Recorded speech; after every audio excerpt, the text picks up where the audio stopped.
Muy buenos días, estimadas amigas y amigos de la prensa. Realmente este es un espacio de conversación y de diálogo sobre algo que a todas las personas que nos importa el futuro del país, que nos importa el manejo adecuado, inteligente de los recursos naturales y que nos importa mantener la diversidad cultural, la enorme diversidad cultural que tiene el Ecuador, pues este anuncio que ya ha sido recogido por la prensa de un relanzamiento potente de la iniciativa Yasuní ITT bajo el liderazgo del compañero presidente Rafael Correa, bajo una nueva estructura que hemos delineado anteayer en una reunión de trabajo con el presidente y con varios ministros de Estado. De manera muy breve les voy a contar de cómo es esa arquitectura que va a permitir un afianzamiento de la iniciativa Yasuní ITT. Básicamente estamos hablando como de tres cuerpos, ¿no? Muy importantes que van a permitir avanzar. El primer cuerpo es el comité técnico, que básicamente va a mantener el equipo que ya existía con algunas renovaciones, es decir, para fortalecer el equipo técnico que se encarga de afinar casi de manera cotidiana la propuesta, de hacerla mejor, más viable, más eficiente, ¿no? El segundo cuerpo es un comité político que va a acompañar todo el proceso. Ese comité político obviamente está presidido por el presidente de la República, también está en él la vicepresidencia, el vicepresidente Lenín Moreno y un colectivo de ministros de Estado. Aquí hay solamente una muestra, ¿no? Pero está el secretario nacional de planificación, es decir, el SEMPLADES, el Ministerio de Recursos No Renovables, el Ministerio del Ambiente, el ECORAE. El ECORAE aquí es un actor fundamental. No había estado presente antes, pero pensamos que es clave porque es el ECORAE donde se dibujan o se piensan las políticas de desarrollo hacia la Amazonía. Así es que el ECORAE también va a estar presente en este comité político. Y luego va a haber un equipo negociador que esté articulado tanto al equipo técnico como al equipo político, ¿no? Y que se encargue ya de ir concretando los intereses de varios de los países aportantes a la iniciativa.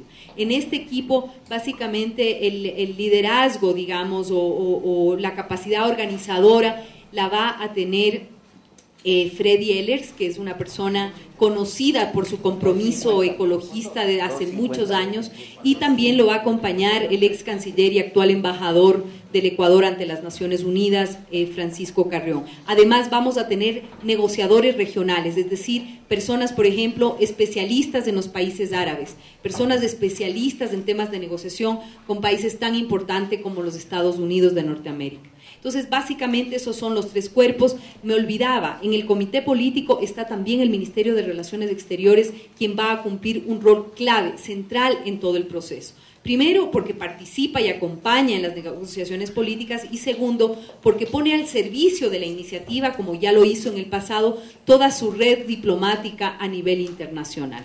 Esa es la estructura. Los siguientes pasos que vamos a seguir, digamos la hoja de ruta que ha sido definida por el presidente de la República, es afianzar estos tres equipos, continuar con la negociación con el PNUD del mecanismo financiero, obviamente dejando bien en claro todos los temas que nos preocuparon del contenido del fideicomiso.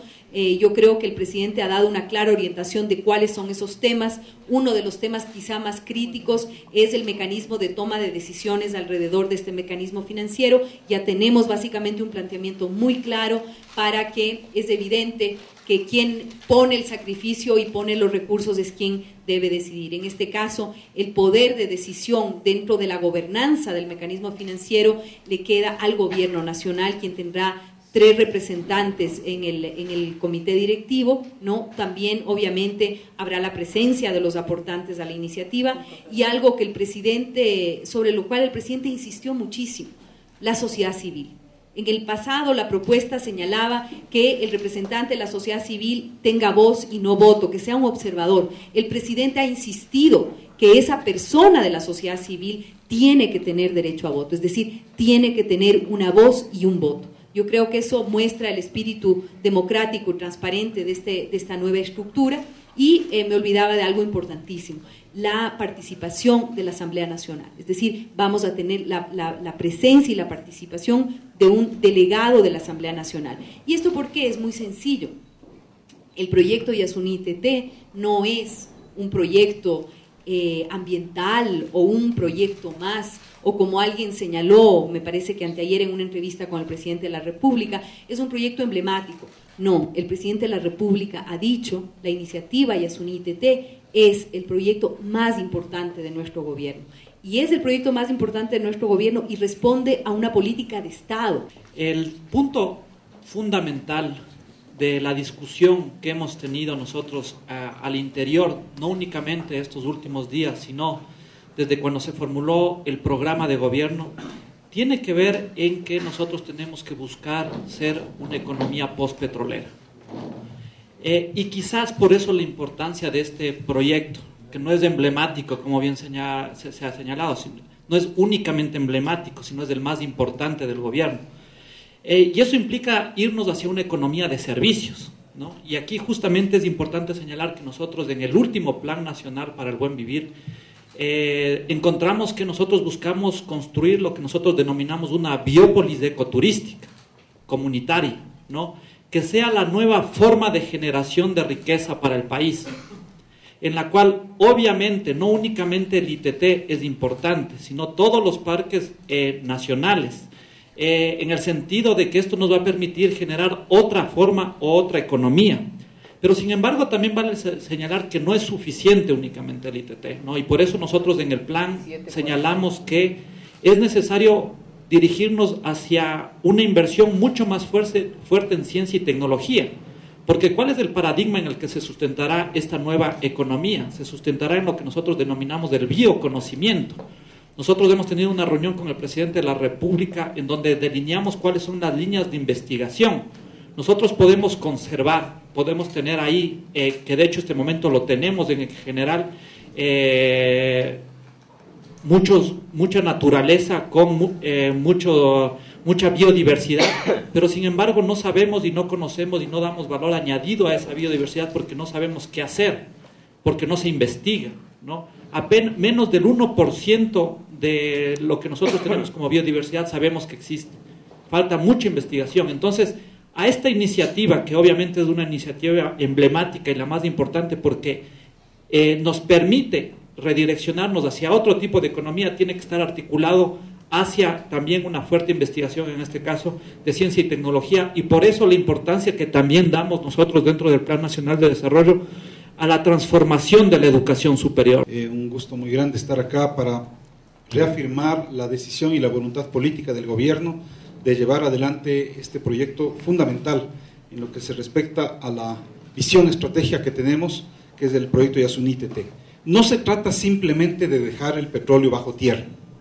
Esa sería una visión, digamos, simplista del asunto. Tenemos que llevar adelante un proyecto en donde decimos, dejamos bajo tierra el petróleo y en función de eso vamos a llevar adelante un proceso de requerimiento de aportaciones de todos aquellos países que están dispuestos a compensar al Ecuador por ese esfuerzo significativo que estamos planteando al conjunto de los países del mundo. En ese sentido, nuestra prioridad sigue siendo y seguirá siendo llevar adelante este proyecto, mantener el crudo bajo tierra y impulsar en forma conjunta con todos los ministerios involucrados una visión diferente, novedosa del manejo de los recursos naturales no renovables. Esta propuesta del Ecuador es una propuesta que ha generado un interés enorme a nivel mundial.